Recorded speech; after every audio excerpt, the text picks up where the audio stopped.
Quiero darle la bienvenida al licenciado Samuel Gómez Luna Cortés. Él es actualmente vicepresidente de la Benemérita Sociedad de Geografía y Estadística del Estado de Jalisco y actualmente tiene el cargo de ser director del Museo de la Ciudad de Guadalajara. Samuel, bienvenido, muchas gracias por apoyarnos con esta muy interesante presentación. Adelante. Muchas gracias, doctor, y sobre todo ustedes que en este domingo pues estamos conectados en aras de la cultura. Dijo Margot Glantz en su libro Las genealogías que todos, nobles o no, tenemos genealogías, pero muchas veces pareciera que el trasunto propio del tiempo nos hace ver las cosas con otra óptica, con otro cristal. Este tema evidentemente que lo han tratado infinidad de veces los historiadores de profesión, los cuales aseguran que existen tres tipos de historia. La primera es la historia oficial, aquella que no sabemos si realmente pasó así, pero por conveniencias o de alguna forma por convicciones se determina que es la historia que todo mundo conoce, por lo menos de forma general. La segunda es la historia alejada de la verdad, la cual muchas veces las pasiones nos invitan a tomar partido ante ciertos posicionamientos, personajes o circunstancias sin saber verdaderamente si ocurrieron o no, simple y llanamente respondiendo a un capricho quizás interior. Y el tercero de ellos es la historia verdadera, aquella que realmente ocurrió, donde muchas veces ni siquiera fue heroica o inclusive tampoco fue tan negra. Acuérdense ustedes que durante mucho tiempo se determinó que los personajes de la historia, y no únicamente los de Guadalajara o los de México, eran buenos y malos, sino probablemente la historia del mundo. O sea, al personaje bueno siempre lo vemos en un aura de santidad. Un hombre que inclusive bajo toda circunstancia y momento era un hombre bueno, piadoso, alegre, independientemente de sus preferencias políticas o ideológicas.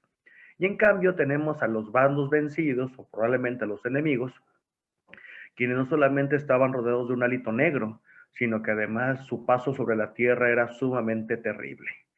Entonces, tenemos pues de que los personajes muchas veces de la historia, pues no son ni blancos ni negros, somos como todos los seres humanos, ya que dijo el gran filósofo Piporro, la gente de la historia se parece mucho a nosotros. Y es que en un solo día podemos tener todas las escalas de grises. En esta plática que quisiera compartir con ustedes, me voy a permitir solicitarles el uso de la imaginación, porque he descubierto que cuando las personas comienzan a imaginar de alguna forma dirigido, queda más preciso, más vivo lo que pienso compartirles. Y esto es necesario que nos situemos en una Guadalajara de 1920, una Guadalajara pequeña, medible, una Guadalajara que estaba en aras de un desarrollo, una Guadalajara que va a continuar más o menos con la misma traza hasta 1950.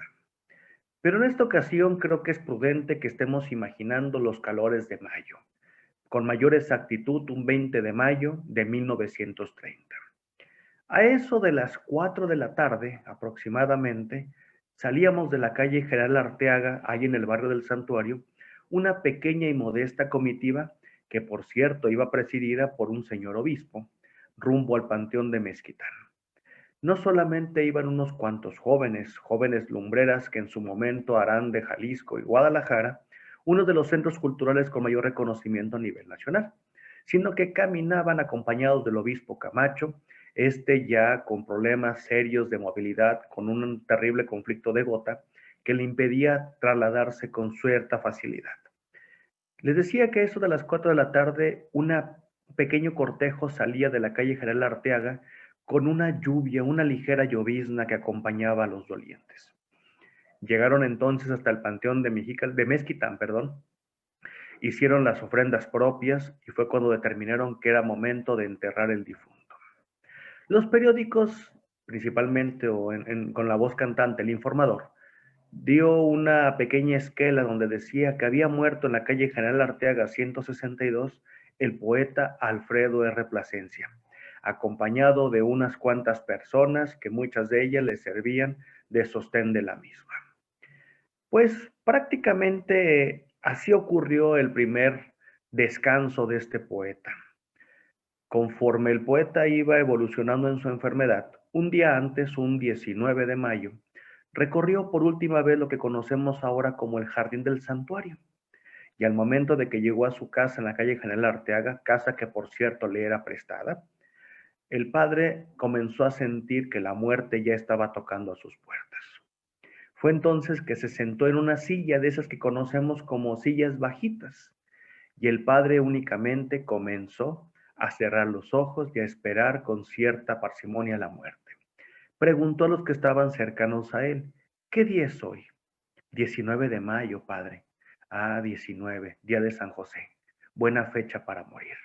Lamentablemente no ocurrió un 19, pero sí muy cercano, ya que en la madrugada del 20 de mayo el poeta entregó el alma al Creador. Pues les decía en un principio que de alguna forma los personajes de la historia siempre nos los ponen con cierta estatura de bronce, y muchos de ellos impera más que nada el mito, la leyenda, como realmente fueron.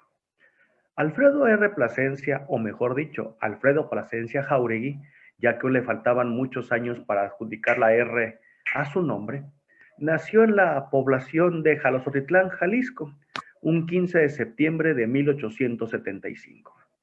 Es el primogénito de un matrimonio encabezado por don Ramón Plasencia y doña María Encarnación Jáuregui, ambos sendos vecinos de Jalostotitlán, que se caracterizaba el padre por haber sido sastre, un humilde sastre, y de acuerdo a las crónicas parece que hasta sastre remendón, quien por cierto a los años va a tener un pequeño y modesto comercio, una pequeñísima tienda, para tratar de paliar las necesidades que su familia constantemente sufría.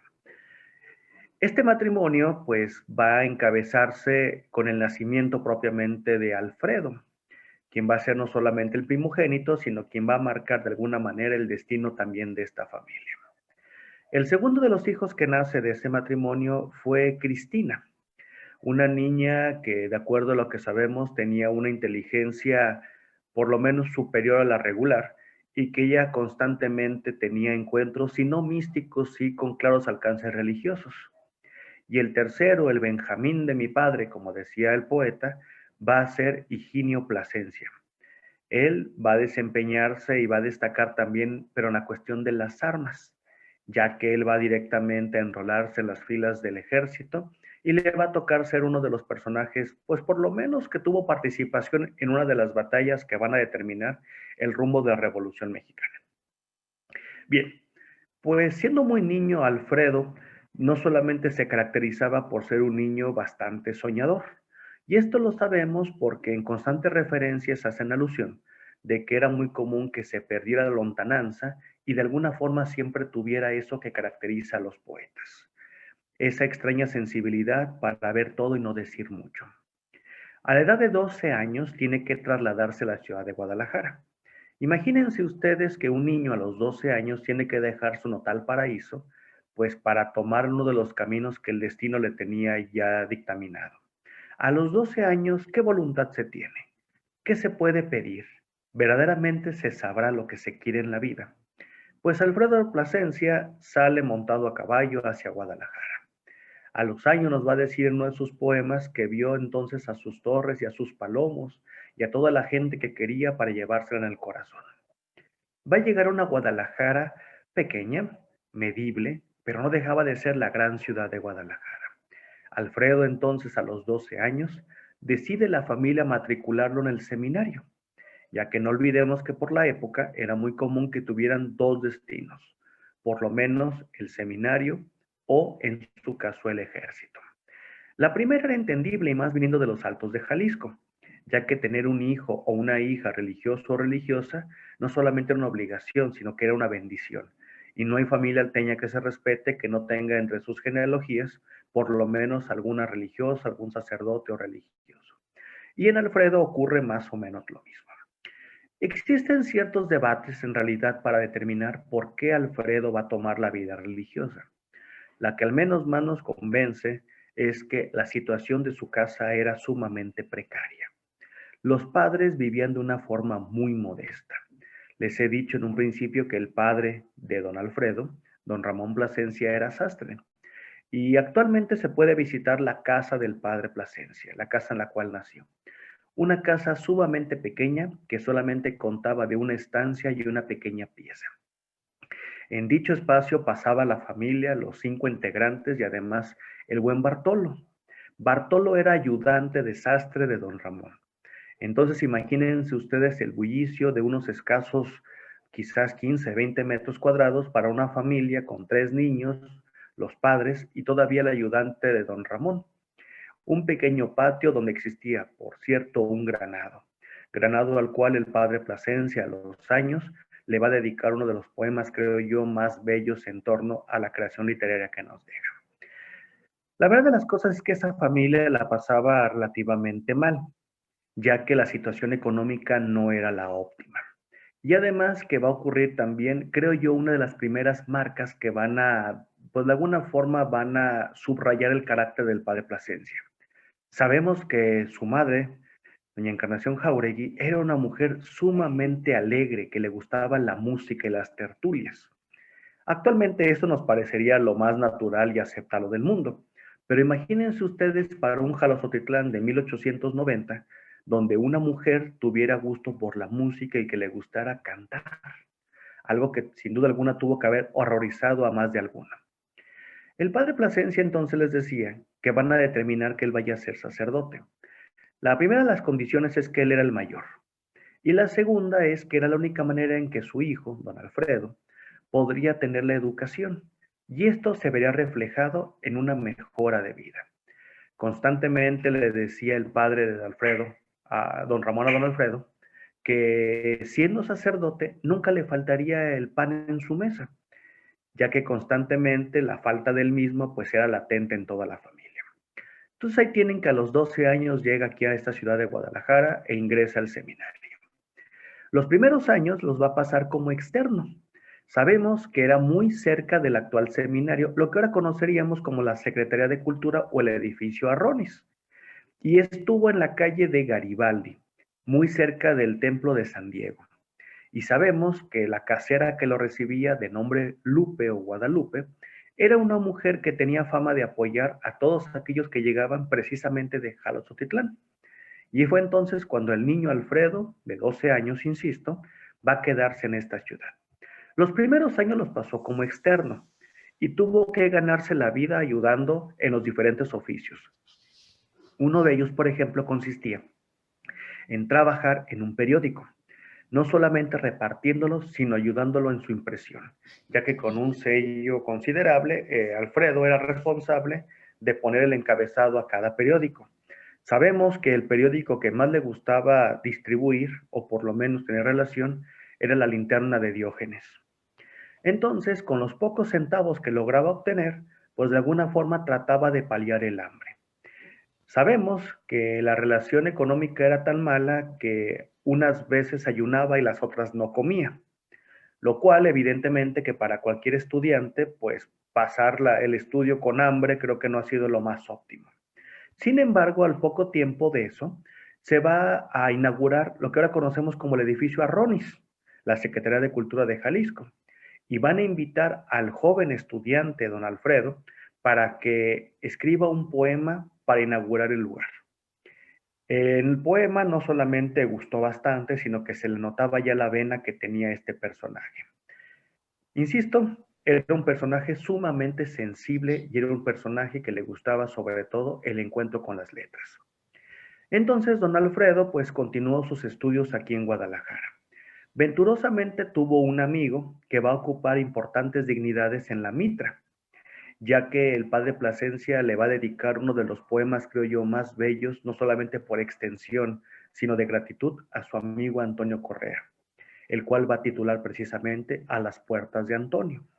Toda la obra poética de Alfredo de Plasencia va a tener una carga de biografía. Gracias a sus textos sabemos mucho de lo que pasaba, no solamente en su mundo exterior, sino sobre todo en su mundo interior. Y dice, por ejemplo, que cuando eran estudiantes, compañeros de párvulos, como él decía, Antonio Correa y Alfredo, se subían a las azoteas y cada uno preguntaba al otro la lección que ese día habían aprendido.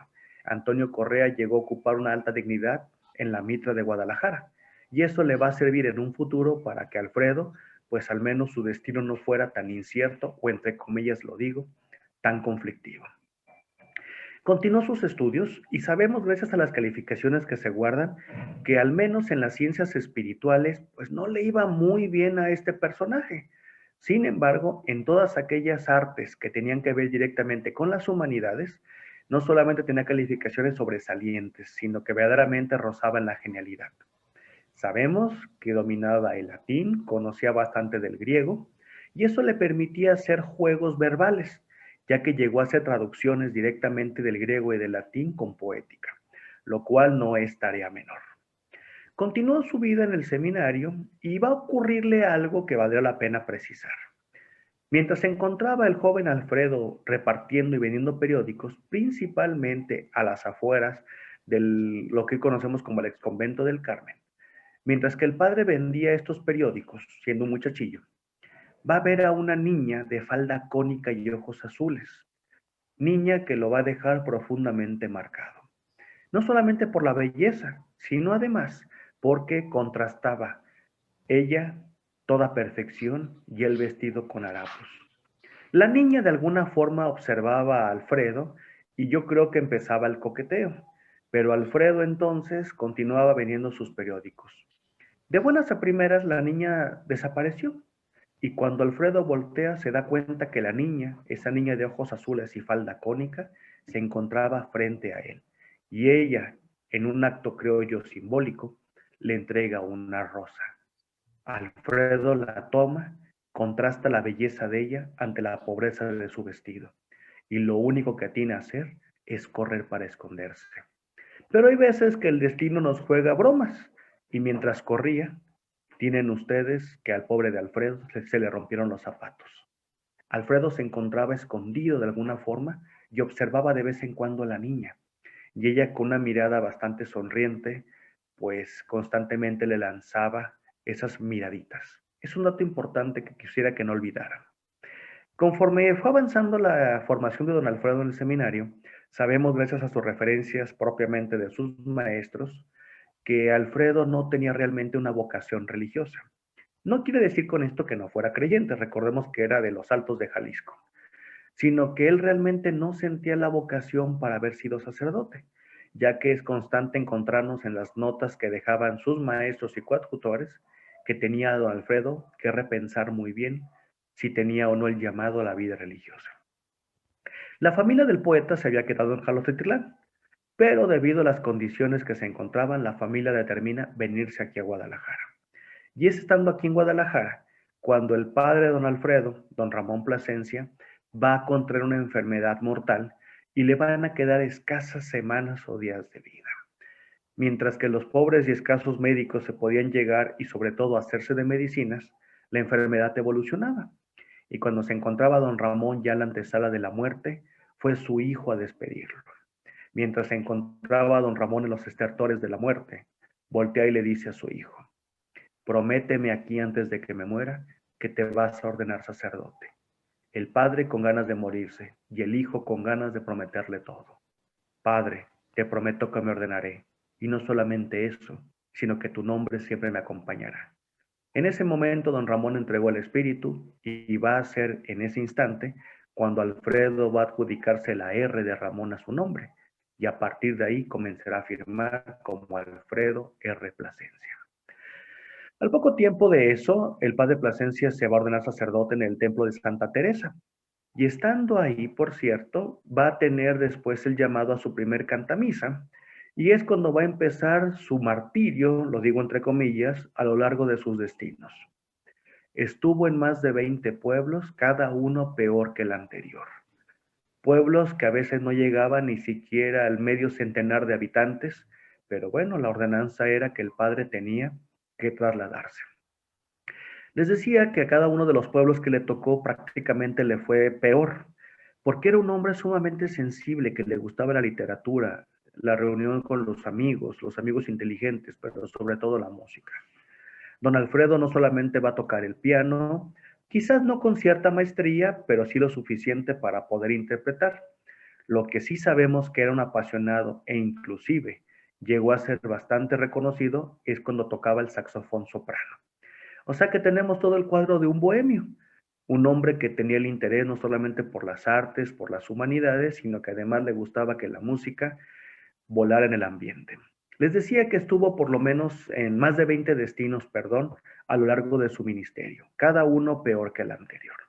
Y es entonces cuando va a surgir una de las, entre comillas lo digo, leyendas sobre un personaje clave en esta historia, el señor obispo Francisco Orozco y Jiménez. Francisco Orozco y Jiménez, pues todo el mundo lo reconocía como un hombre no solamente de semblante duro, adusto, sino que muchas veces le faltaba la caridad. Y fue entonces cuando va a comenzar, entre comillas lo digo, esta pelea. Se dice que muy cerca de Atoyac, donde se encontraba también el padre Alfredo como sacerdote, le recibió la notificación de que tenía que prepararse para recibir al señor Francisco Orozco Jiménez, quien venía siendo perseguido por parte de los federales. Alfredo no sabía que los federales venían detrás de él. Entonces determinó no solamente hacer un banquete, una celebración para recibir al obispo, sino que prepararle todos unos juegos verbales para que tuviera él un recibimiento digno de su prelatura. Al momento de que llega Francisco Orozco y ve que va a estar a recibirlo prácticamente con un convivio, atina a decir, estos poetas no sirven para nada. Sin duda alguna que la frase tuvo que haber marcado a Alfredo Replacencia, pero también le tocaba cierta verdad en esa frase a Francisco Orozco y Jiménez, ya que Alfredo demostró que sí era poeta. Y don Francisco, pues él intentaba o creía ser poeta, y sabemos venturosamente que no tuvo ese destino con la pluma que siempre elige a los propios. Y eso va a continuar con una serie de desventuras a lo largo de la vida de don Alfredo. Por ejemplo, en una ocasión lo mandaron al norte del estado, en Bolaños. Sabemos que actualmente para llegar a Bolaños es toda una odisea. Ahora imagínense ustedes hace 100 años lo que implicaba trasladarse a ese destino. Bolaños no solamente se encuentra sumido en un cañón, como decía Plasencia, sino que además la presencia constante de los alacranes, lo inhóspito del terreno, y por qué no decirlo a veces, lo desconfiado de los habitantes, pues no permitía que fuera un lugar cómodo para estar. Ahí Plasencia va a escribir sendos sonetos y poemas sobre lo que implicaba el mineral de Bolaños. Poemas, por cierto, que forman parte de la tradición que tiene ese municipio. Y existe un par de anécdotas en torno a ello. Como don Alfredo y el prelado Francisco Orozco no eran amigos, pues ya había una serie de rivalidades entre ellos. Entendido, claro está, que el señor obispo pues tenía las de ganar. En una ocasión le notificaron al padre Plasencia que Francisco Orozco y Jiménez iba a hacer su visita pastoral en Bolaños. Imagínense el recorrido que tuvo que hacer el santo varón. Finalmente, cuando se llega la fecha y la hora, se encontraba Alfredo esperándolo con una comitiva al señor Orozco a la cima. Y es cuando comienza el descenso al lomo de mula. Pleno mes de mayo, un calor tremendo, sofocándose, y cuando van a medio camino, don Alfredo saca una palangana llena de pinole y le dice al señor Orozco, Su Excelencia, esta población es muy humilde y pobre, pero aquí le venimos a ofrendar un poco de comida. Le dio todo el camino pinole sin ofrecerle un vaso de agua. Sin duda alguna, fuera de las venganzas que don Alfredo mejor había disfrutado en torno a este personaje que muchas veces la caridad le hacía falta. Les decía entonces que va a continuar con estos destinos. Sabemos por las referencias que hace y los estudios que hizo el maestro Ernesto Flores, probablemente uno de los más grandes biógrafos que ha tenido el poeta, que en cada uno de los destinos el padre era muy fácil que tuviera amistades y enemistades. Algunas tan absurdas, por ejemplo, porque cuando lo visitaban, él tenía bien treparse al árbol y regalarles aguacates, lo cual llegaba a molestar al sacerdote que estaba encargado de la parroquia. Y al darse cuenta que otro había tomado sus aguacates, comenzaba a hacer toda una revuelta interna para pedir el cambio del poeta. En otra ocasión, el padre Alfredo tuvo un conflicto, ya que una parroquia cercana a la cual se encontraban carecían de un piano, un órgano, y en la parroquia que él se encontraba había dos. Entonces tuvo a bien regalar uno, lo cual le valió que también los feligreses, instigados por la autoridad, pidieran el cambio de don Alfredo. Sabemos inclusive que en una ocasión hubo un intento de asesinato del poeta, y un personaje en el cual gratamente estaremos siempre agradecidos, Damián el Dulcero, le avisó al padre Alfredo lo que le iba a ocurrir. Y fue entonces que en la sombra y la protección de la noche, El padre tiene que salir escondido porque su vida ya se encontraba en peligro.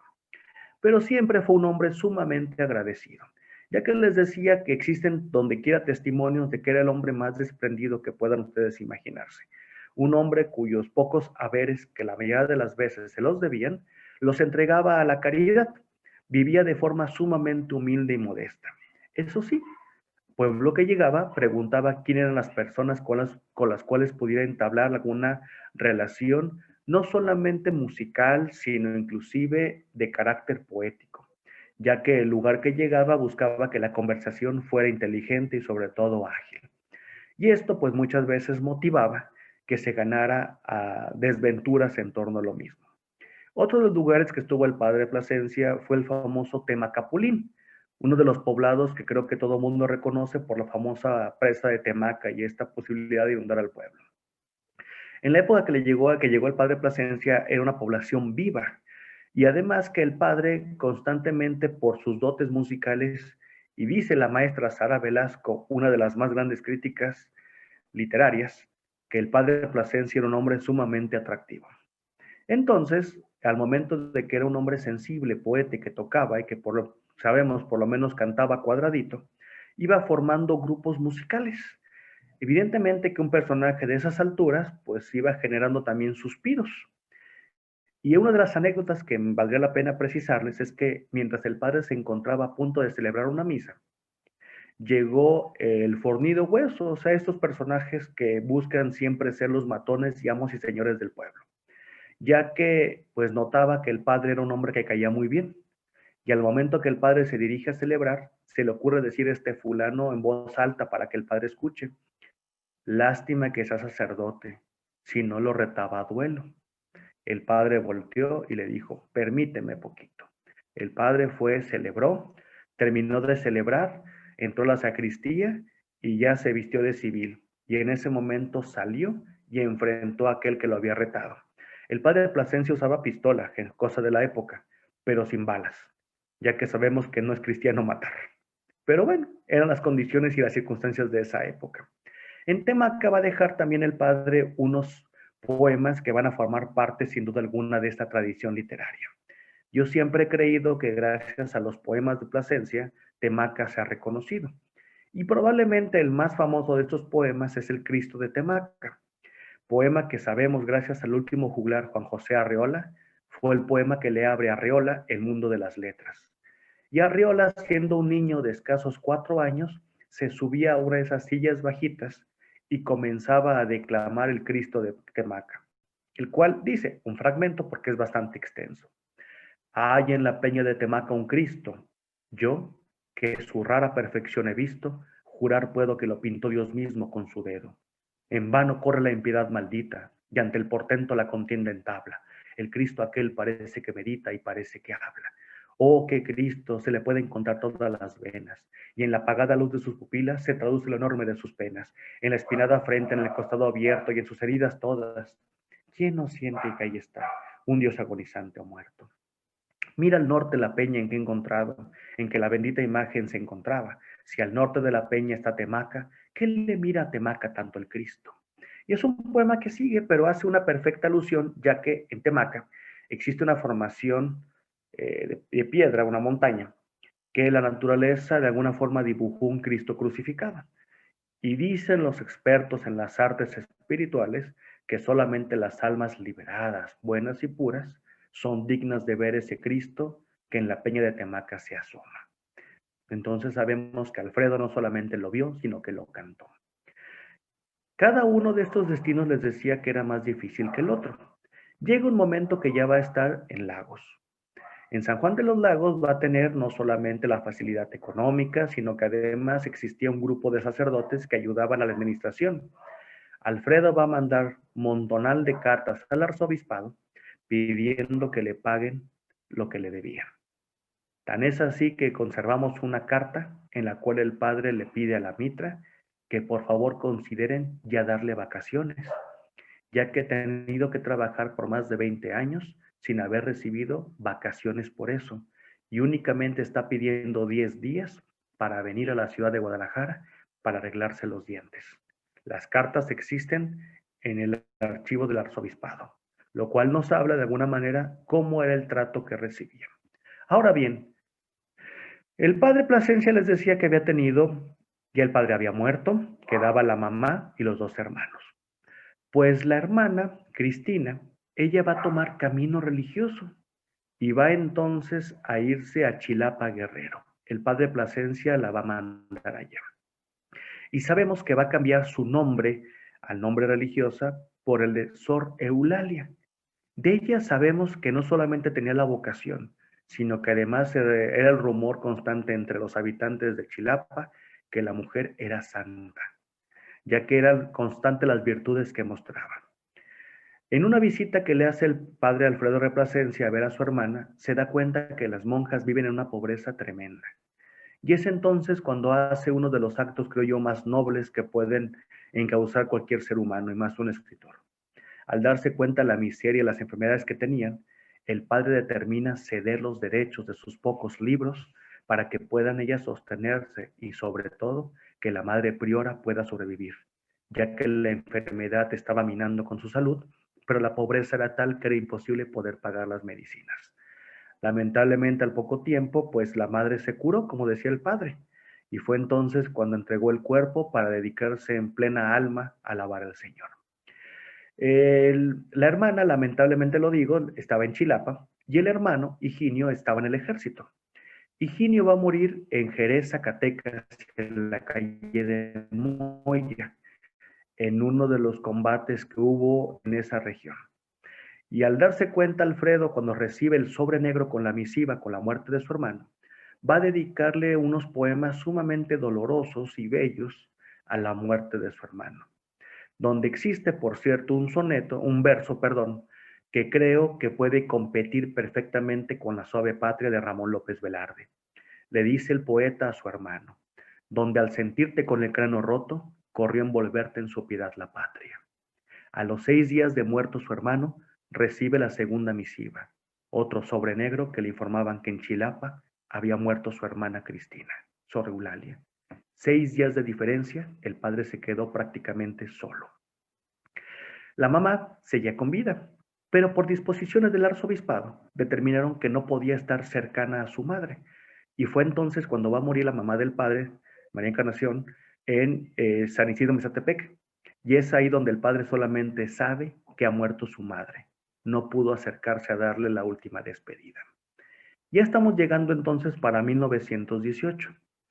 Alfredo había nacido en 1875, pero para 1918 ya era un hombre sumamente anciano, consumido, prácticamente el cabello totalmente cano.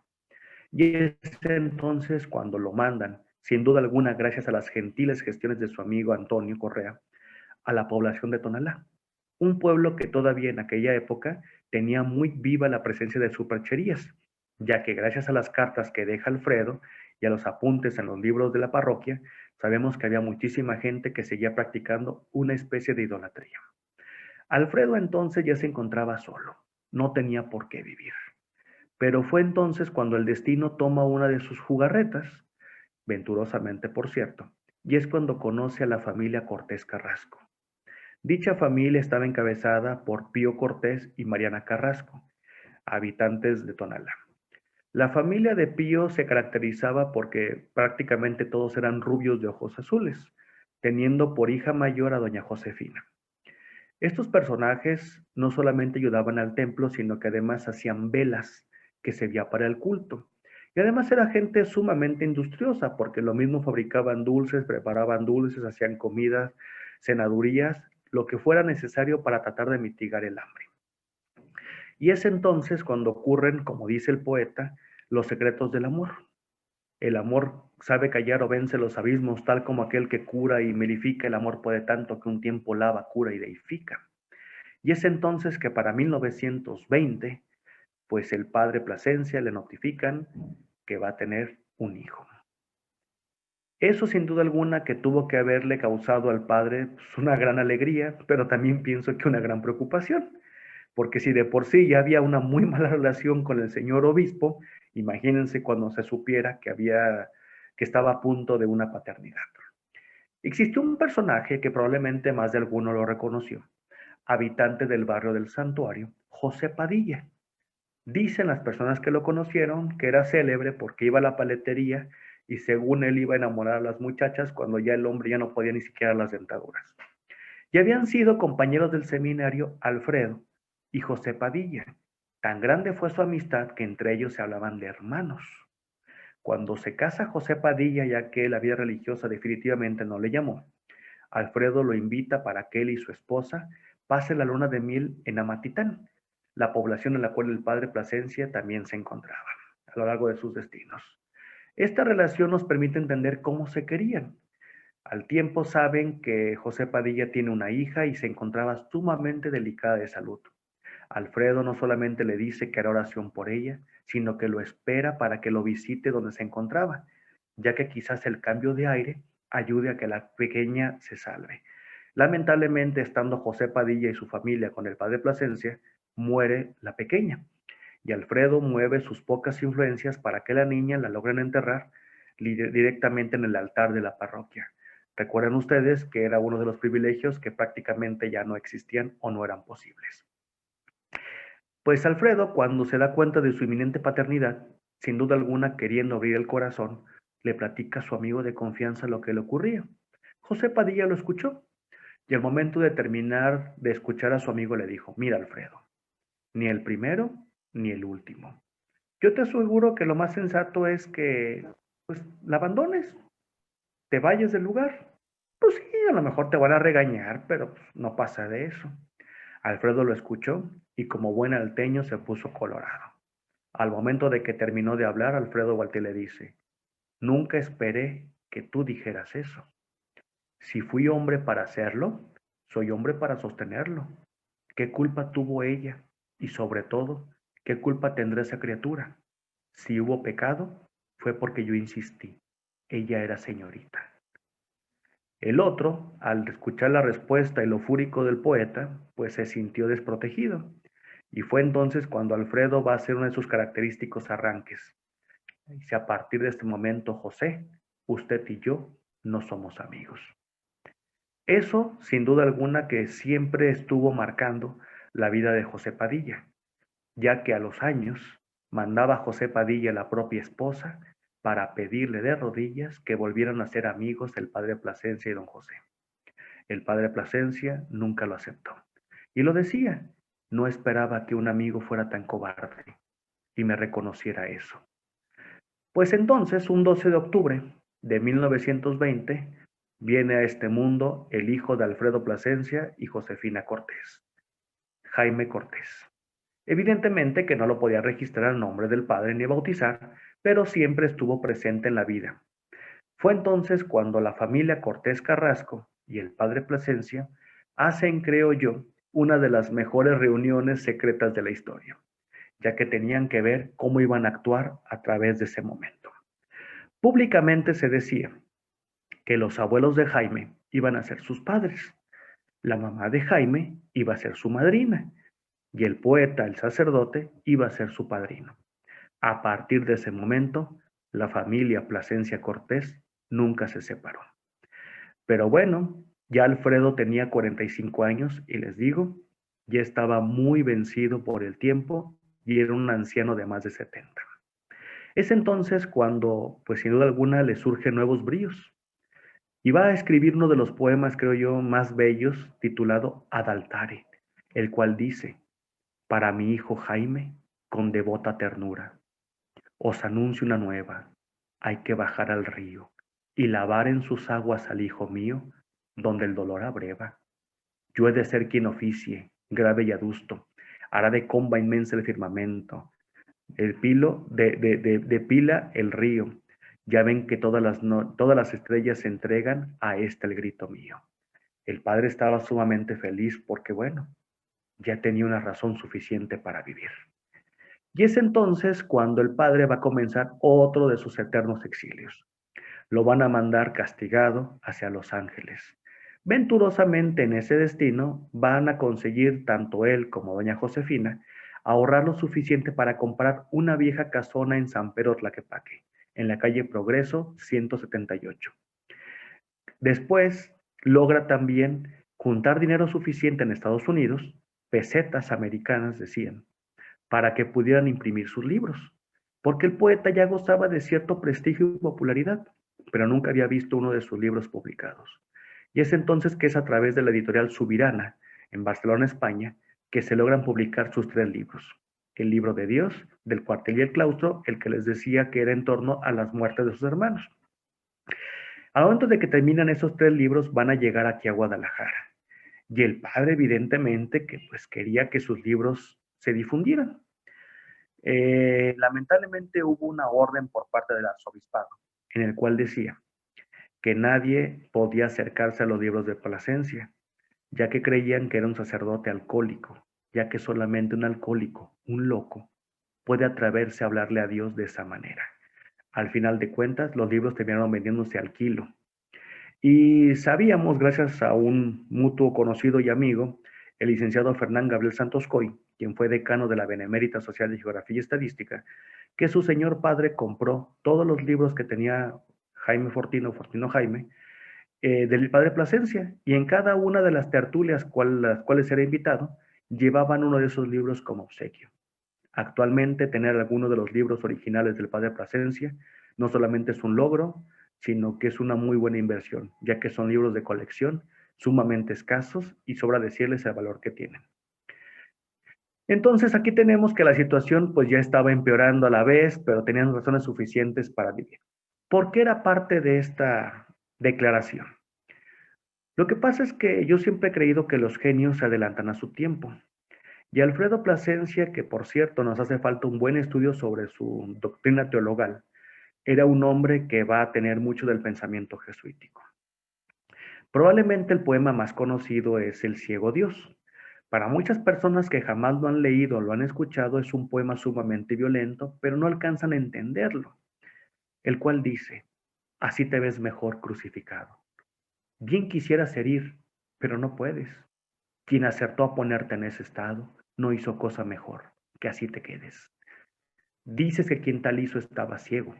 No lo digas, eso es un desatino. ¿Cómo es que dio con el camino luego, si los ciegos no dan con el camino? Conven mejor en que ni ciego era, ni fue la causa de tu afrenta suya, ni qué error, ni qué maldad, ni qué ceguera. Tu amor lo quiso y la ceguera es tuya. Hace cuanto ya, ciego adorado, me llamas y corro y nunca llego. Si es tan solo tu amor quien te ha cegado, ciégame a mí también. Quiero estar ciego. O sea, es el canto de un hombre convencido de que Dios está ciego de amor por el hombre. Pero ¿quién se atrevería a decirle a Cristo, así te ves mejor crucificado?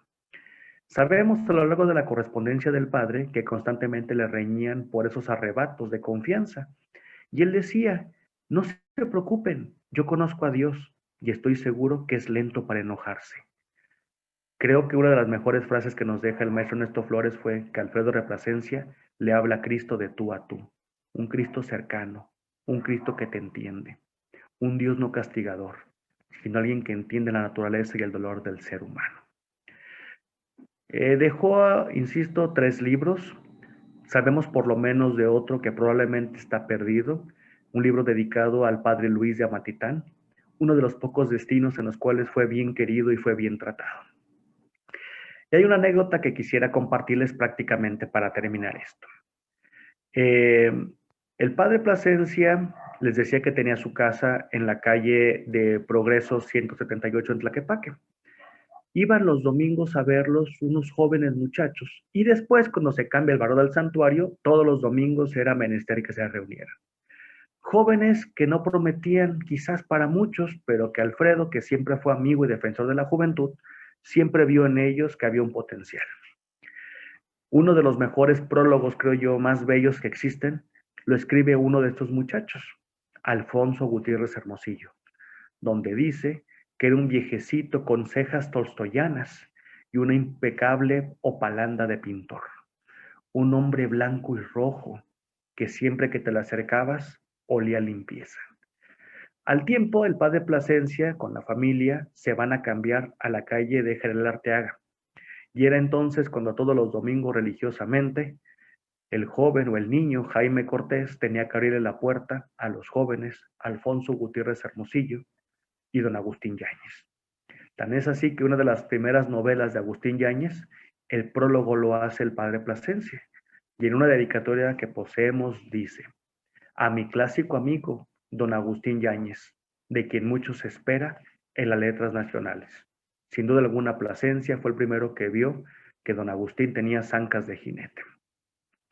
Le tocó vivir mucho de la persecución cristera, evidentemente, tiene que estar en el sureste también, pero se van a ir directamente a Sudamérica y van a estar también en relación constante con los pensadores de la época.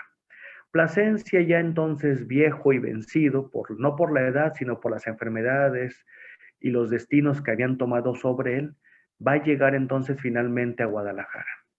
Les decía que va a morir un 20 de mayo de 1930 a la avanzada edad de 55 años, convertido en un anciano de más de 90. La última foto que se tiene del poeta da testimonio de lo que estoy diciendo. Fue llorado por muchos, pero por la mayoría fue ignorado.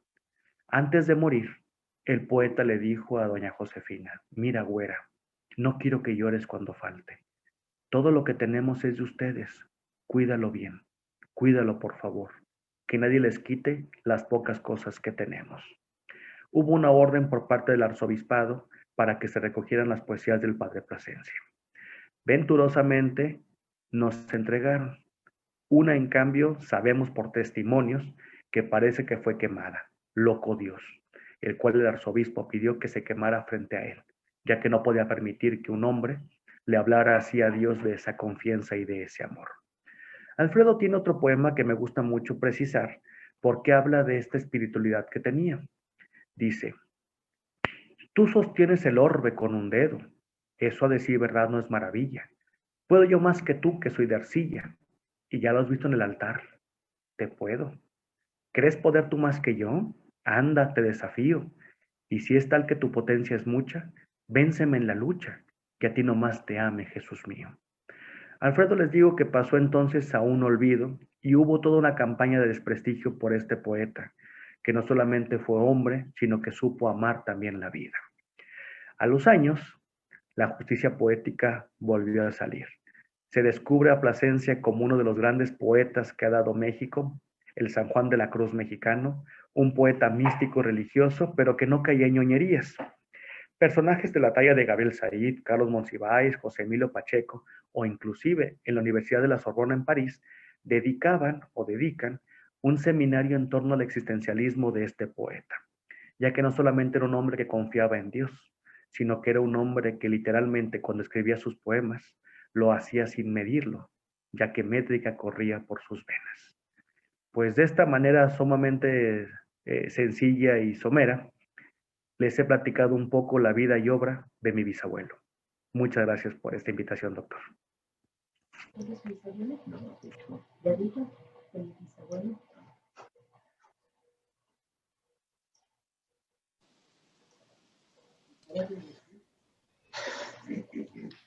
Qué belleza, ¿eh? Qué belleza. Muchísimas gracias. Sí, sí. Gracias a ustedes por invitarme. Pues muchas gracias, licenciado Samuel Gómez Luna Cortés, por esta increíble disertación que nos has dado de este personaje, pues tan importante en la historia de Jalisco y de México. Gracias. A ustedes por la invitación. Muchas gracias, muy amable. Gracias por todo. Muy interesante todo. Muchas gracias. Qué bueno que les gustó. Estoy a sus órdenes. Gracias. Pues dejamos abierta los comentarios de los que hemos escuchado esta disertación. Me gustaría pues que tomaran la palabra nuestras compañeras. Luz María, bienvenida. Gracias, Celso. La verdad es que yo no sabía nada. Gracias por esta exposición. Qué bonita, qué padre estar en Jalisco, tenerla como una calle aquí cerca de Santa Tere y no saber nada. Entonces, gracias por esta introducción a este personaje tan importante. Gracias, muchas gracias. Gracias a ustedes. Muy interesante.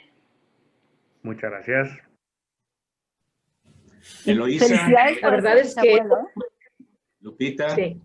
Oye, es que es todo un hombre, es la vida de un hombre que sale al descubierto con esta investigación que no ha de haber sido nada sencillo, es conocer todo, a lo mejor los generales, pues sí, pero tanto detalle, tantas situaciones que vivieron, tanta, o sea, realmente un hombre entregado al amor, tanto al amor de Dios como al amor cuando encontró a esta mujer y que verdaderamente la amó y enfrentó una realidad, no se escondió como pues pudiera haber sido una posibilidad, no se escondió, enfrentó. Y qué maravilla, qué padre que es tu bisabuelo, el hijo, ¿verdad? El hijo es tu bisabuelo. No, el hijo es mi abuelo. El hijo es tu abuelo. Qué Ajá, o sea, emoción. Alfredo R. Plasencia era mi bisabuelo. Ay, Dios, qué emoción. No, De pues hecho, felicidades. muchas gracias. Hay una situación que a lo mejor valdría la pena precisar de lo que les tocó vivir a ellos. Constantemente les mandaba ciertas cartas cuando lo estaba de alguna forma el padre fuera y era cartas que le mandaba también de sobre de enamorado a su hijo y en el cual pues platicaba directamente con su querido Jaime y tuvo una relación con él tan bonita, pero a la vez con ciertas apariencias que don Jaime, o sea, mi abuelo, siempre se sintió sumamente orgulloso pues de llevar la sangre del poeta. Mi bisabuela, la choche Josefina Cortés Carrasco, el padre muere en 1930. Mi choche muere un 10 de mayo de 1990.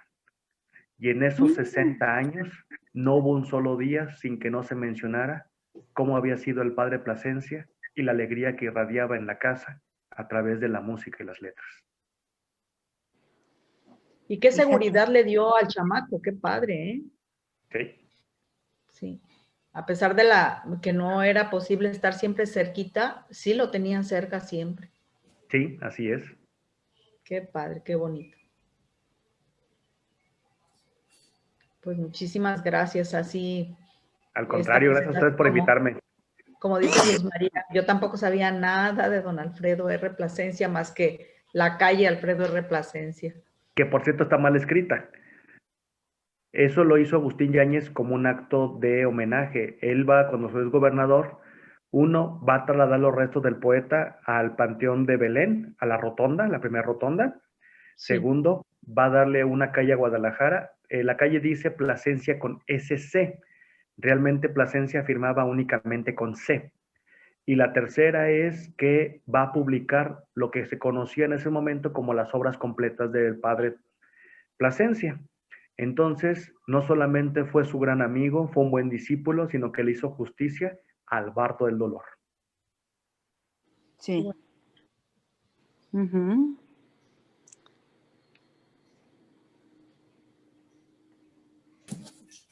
¿Algún otro comentario? Sí, doctor Celso, habla el doctor Rafael Vázquez, servidor de ustedes. Una vez más, agradeciendo la oportunidad que se me da para escuchar a gente, pues, culta acerca de la historia de estos personajes y haciendo alusión al bisabuelo del señor Samuel Gómez Luna. Pues nos descubre, nos quita la capa de la ignorancia informativa de estos personajes que de alguna manera sabemos que tienen su importancia porque hemos visto la calle, como decía la doctora, pero sabemos que hay detrás de eso algo contundente, algo que comentar, digno de comentarse. Y es un orgullo para mí haber tenido la oportunidad de escuchar a esta persona, Samuel. Gracias. Y no cabe duda que tiene los genes y la herencia, pues, de sus descendientes, como su bisabuelo, con una maestría y con un orgullo que refleja él en sus comentarios, en su narrativa, lo refleja.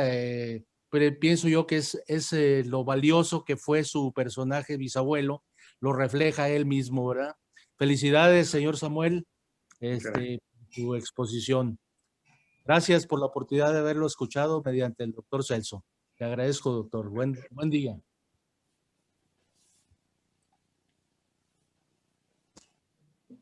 Pues yo estoy sumamente agradecida con el licenciado y con todos mis compañeros por esta invitación.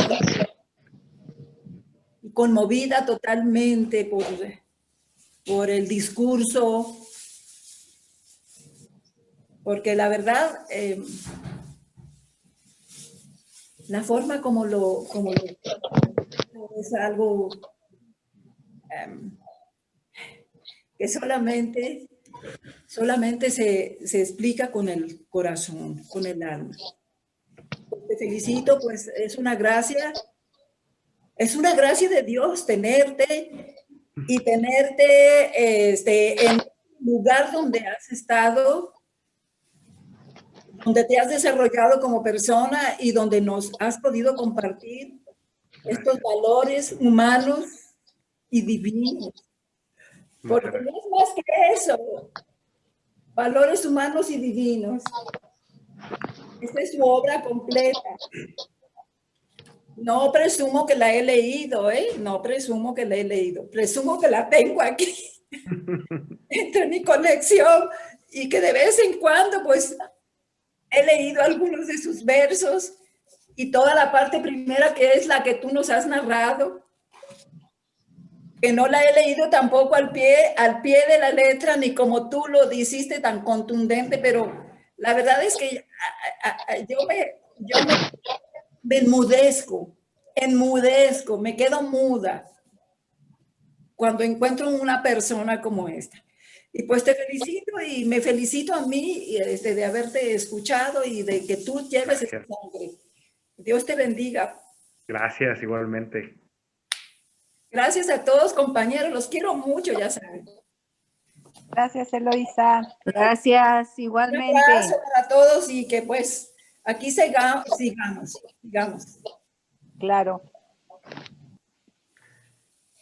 ¿Algún otro comentario de los asistentes? Rosy. Maru. ¿No se oye? Sí. Okay. Bueno, pues primero quiero felicitarlo. Ahora entiendo por qué tiene el puesto que tiene. Es una persona, una cosa es de que sea su bisabuelo y otra cosa es que él se haya interesado en conocer su vida y sobre todo que nos las dé a conocer a nosotros, porque muchas veces esto queda en familia y no se expone a los demás. Yo hago pues muchos nombres de calles, los vine a conocer cuando vine a vivir aquí a Guadalajara y siempre era la inquietud que aunque me dediqué a la historia y cuando di historia de Jalisco pues no se alcanza a dar los nombres de todas las gentes, entonces fue muy poco lo que tuve de información. Ojalá hubiera tenido esta información tan amplia para que mis alumnos lo aprendieran, pero más vale tarde que nunca. Les agradezco mucho que me hayan ampliado este conocimiento. Felicidades. Muchas gracias a ustedes. Muchas gracias a ustedes por esta invitación.